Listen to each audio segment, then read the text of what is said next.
Second half of our title matches here from Buena Lanes in gorgeous Ventura, California. Endless 10th frame format and scratch. We'll see if we need it, as two top seeds dominated the tournament in each division, but are each in a dogfight in their respective matches here. Is top seed Wesley Lowe going against the all-time great Cameron Smith.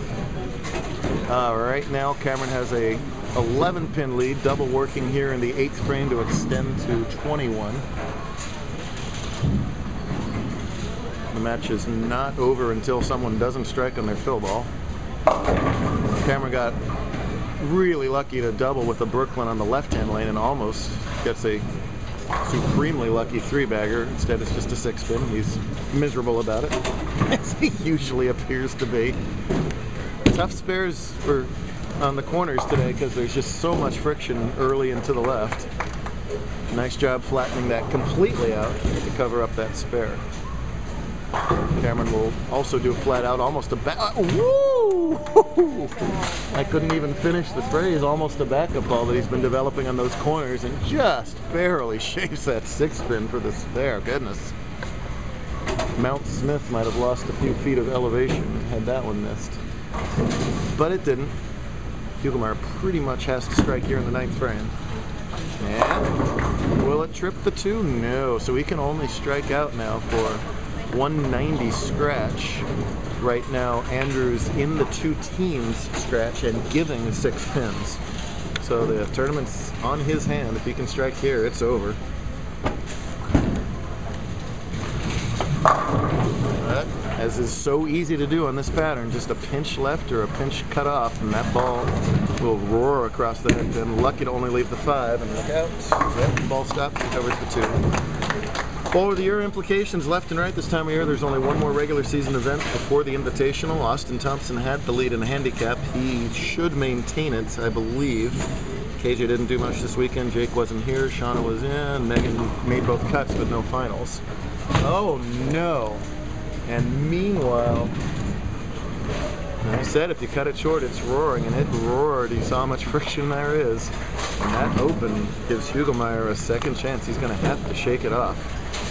Smith leads by, well, these scoreboards are tricky to read. I guess it's 6, but whoop.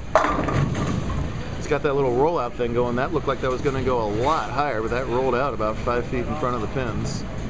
Pretty good reaction there, but he wanted strikes right here, as Wesley's struck so much today. Can he dig out a few more? Oh. Wesley's facial reaction tells the story there, as he is utterly nonplussed by that.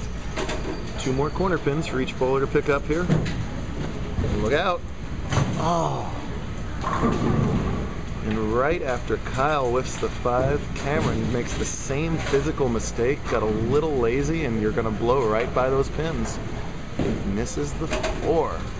Can Wesley make his 10? Well, that ball started hooking too.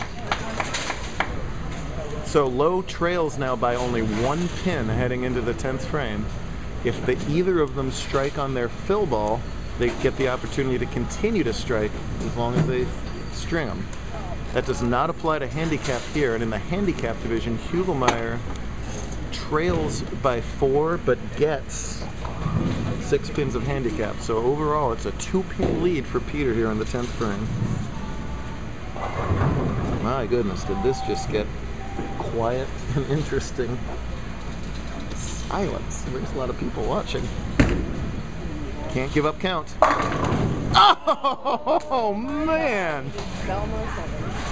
Buries it and leaves the solid 7. What a horrible break. It wasn't even solid. It was a shaky solid 7.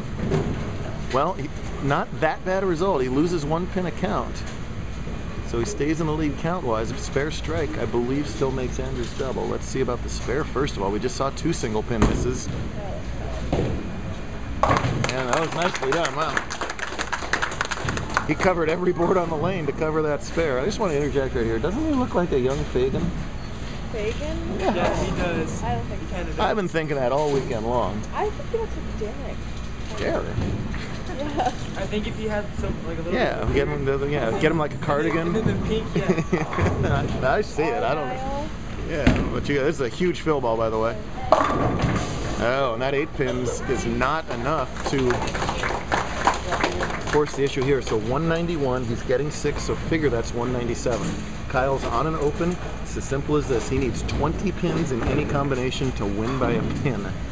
If he gets 19 pins in the 10th, we have a tie for the second time in 3 weeks. Less is a loss. And oh, is that strike huge? Kyle has had a habit in his JBT career of striking when he's absolutely needed it, and he's also had a habit of backing himself against a wall. He's done both those things in this match, and now needs 9 pins on 2 balls to win it all. Down to the wire. He forced it by missing that 5 pin. 9 count here, he's a winner. It's wide, it's back. Oh my God. And he's solid 7 pins, but it's enough.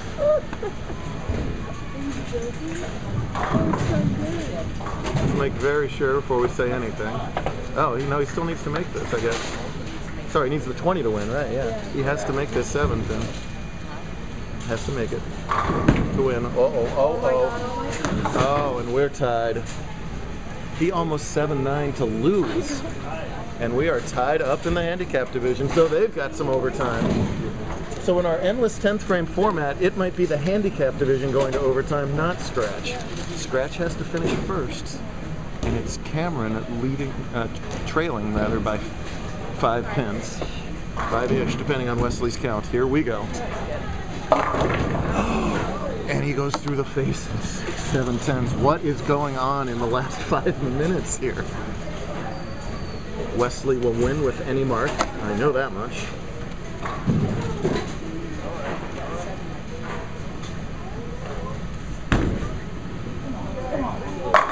Wesley Lowe's a JBT champ again. That is the 8th title of Wesley's career. No, Cameron does have to spare it. Doesn't matter though. It's 192. Endless. Jesus, I'm getting way ahead of myself. Thank goodness I got the crowd here. Yeah, he does need to spare this to stay alive. And, oh, it's close. No, well, pretty guttered. Alexis said it, not me. Cameron, don't be mad at me. Alexis said it. Well, now Wesley Lowe's an 8-time JBT champ at a young age, too. I feel like Wesley's kind of slipped out of the conversation as much with everything else that's been going on with the youngins this year. But he's got himself a couple Scratch division titles, and will be in the mix when we start into our postseason. 5th in points, so he'll be a factor in the Invitational. And we'll be back with the tiebreak just as soon as Wesley throws this ball. Kind of nice when the top seed wins, when you dominate as much as Wesley did. Win number 8 for him. Will it be win number 3 for Kyle? Watch.